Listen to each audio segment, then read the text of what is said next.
अस्सलाम वालेकुम viewer, welcome back to my YouTube channel. Viewer उम्मीद है सब ठीक ठाक होंगे। व्यूअर आज हमारी टॉपिक है ऐसी फाइल। आज हम जानेंगे ऐसी फाइल के ingredient, dose, spam, uses, side effects और लास्ट में हम डिस्कस करेंगे इसके डोज के बारे में। तो व्यूअर वीडियो में डिटेल में जाने से पहले मैं आप लोगों से रिक्वेस्ट करूँगा कि प्लीज़ अगर मेरे चैनल में नए हो तो मेरे चैनल को सब्सक्राइब करें और बेल आइकन को ज़रूर दबाइएगा ताकि हमारी आने वाली हर वीडियो आप तक पहुँच रहे। तो चलते हैं अपने टॉपिक की तरफ। इसी फाइल के इंग्रेडिएंट्स है एसिफाइलिन, पिपराजिन 45 mg और डाइफिन हाइड्रामीन हाइड्रोक्लोराइड 8 mg शामिल है। तो ये थे व्यूअर एसिफाइल के इंग्रेडिएंट्स। अब चलते हैं डोज पाम यानी कौन से शक्ल में दस्तयाब है। तो ये सिर्फ पाम में अवेलेबल है। अब जानेंगे व्यूअर एसिफाइल की यूजेस के बारे में।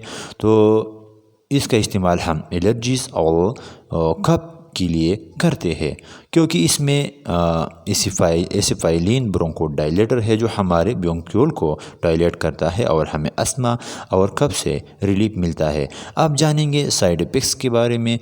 तो इसकी साइड इफ़ेक्ट्स है हेडेक यानी सर में दर्द, अपसेट स्टमक, स्लीपलेसनेस यानी नींद का आ जाना और ब्लूरिड विजन और हमारे नज़र का धुंधला होना इस फाइल के साइड इफ़ेक्ट्स में शामिल है। इसका इस्तेमाल हम प्रेगनेंसी में कर सकते हैं। ये प्रेगनेंसी में सेफ ड्रग्स है। अब चलते हैं डोज के बारे में यानी इसकी खुराक का तरीक़ाकार क्या है। तो इस फाइल को मुंह के ज़रिए इस्तेमाल करें, दिन में 3 मरतबा इस्तेमाल करें। बच्चों के लिए जिनकी उम्र 6 से 12 साल तक हो इसमें आधा चमचा का इस्तेमाल करें और जबकि एडल्ट के लिए 2 टीस्पून रोज़ाना 3 दफ़ा इस्तेमाल करें या डॉक्टर की हिदायत पर अमल करें। तो व्यूअर ये थे ऐसे फाइल के बारे में इंफॉर्मेशन। सो प्लीज़ हमारे वीडियो को लाइक करें और कमेंट ज़रूर कीजिएगा। Thank you for watching.